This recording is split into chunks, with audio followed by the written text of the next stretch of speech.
Joining us now is David Malpass. He is World Bank President, friend of the show. The brains behind the operation is his wife, Adele, is a right. good friend. And she is she in the IFB right now? Sort of. Be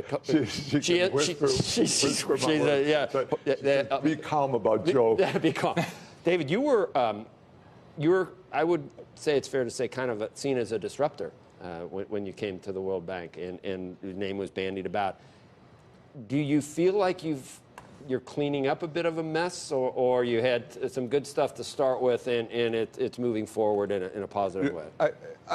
I think it's moving forward in a positive way, but because there's a focus, there's a purpose to it, which for me is to have individual countries do better than they have been doing. If you think about the world, lots of the news every day is on deals in the U.S., it's on growth in the U.S. and Europe and Japan, but for the reality of billions of people, billions of people, is what their country is doing that day. So that's Kenya. How do you get fertilizer to grow crops? That's South Africa. How do you get electricity when there's a brownout, and so on down. And in that regard, I think the bank can have a good impact. I'm helping by helping it focus on those good outcomes. Do you feel like at this point, for lack of a better term, are we getting the bang for our buck that we deserve?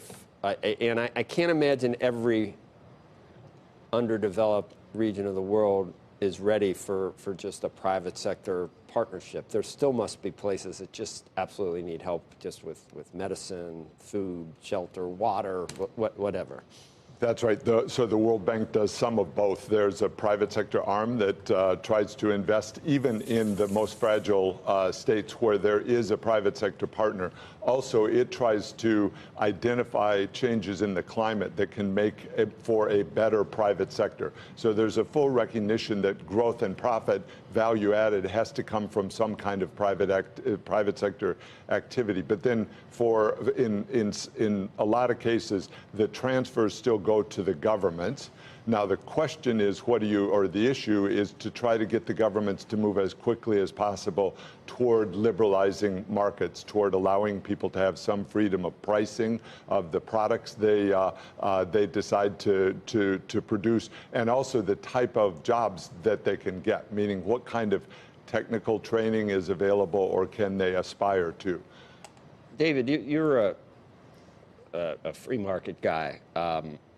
Where are you on the friction that maybe is sort of we're sort of bringing it upon ourselves on global trade with tariffs? Is it worth it for China? Were you behind that policy that the Trump administration is following that?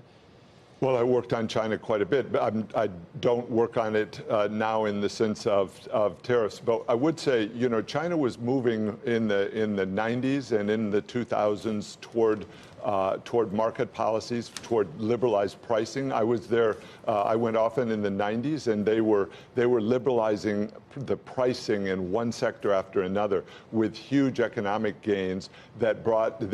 China has lifted 850 million people out of poverty, which is hugely helpful to the rest of the world.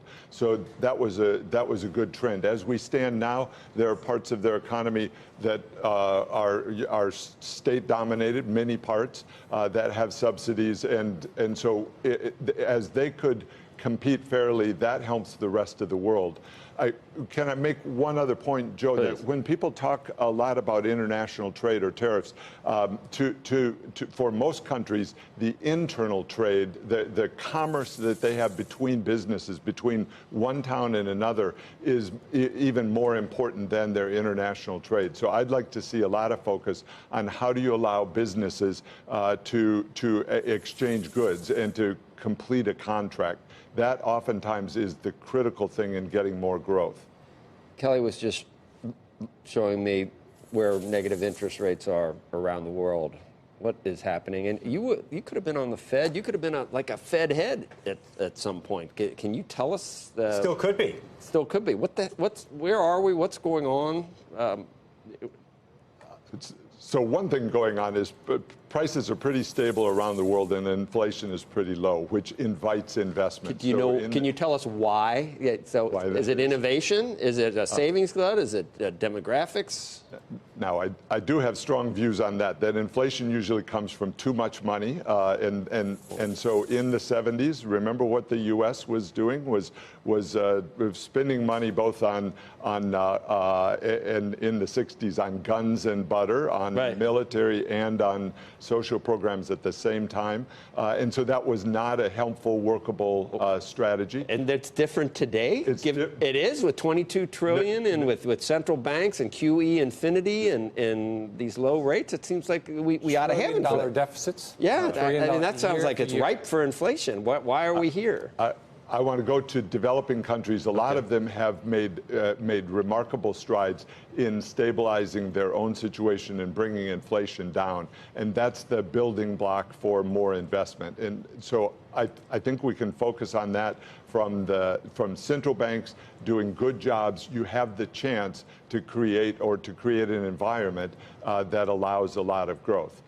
That's what we're working on in Egypt, or we aspire to in Pakistan, where they've had a big problem with devaluations, with weakness of currency, and with high inflation.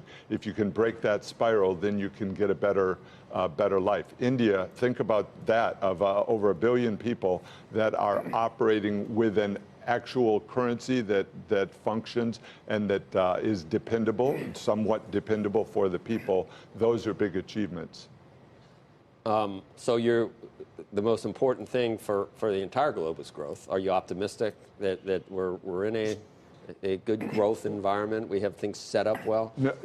No, I'm optimistic about people and about if there are good policies you can get ahead. That I think is true. But global growth has slowed. We lowered our forecast to 2.6% early in June, and in particular, Europe has slowed quite substantially. And so, from the standpoint of developing countries, that has a negative impact because many of them are close to Europe, and also investment in developing countries has slowed, which is a problem for the future. They're playing us out, but I have one World Bank sort of out of left field question, because we've been talking about Bitcoin all morning. So many of these developed countries, or developing countries, that's where people are using Bitcoin. But there's also a question of whether governments ultimately are going to clamp down on this. What do you think is going to happen?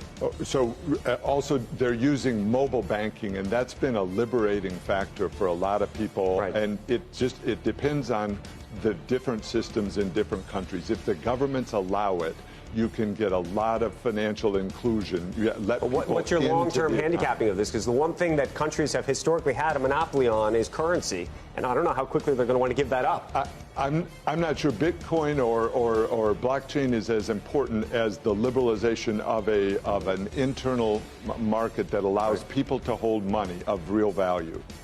David Malpass, thank you. Yep. Thanks for joining us.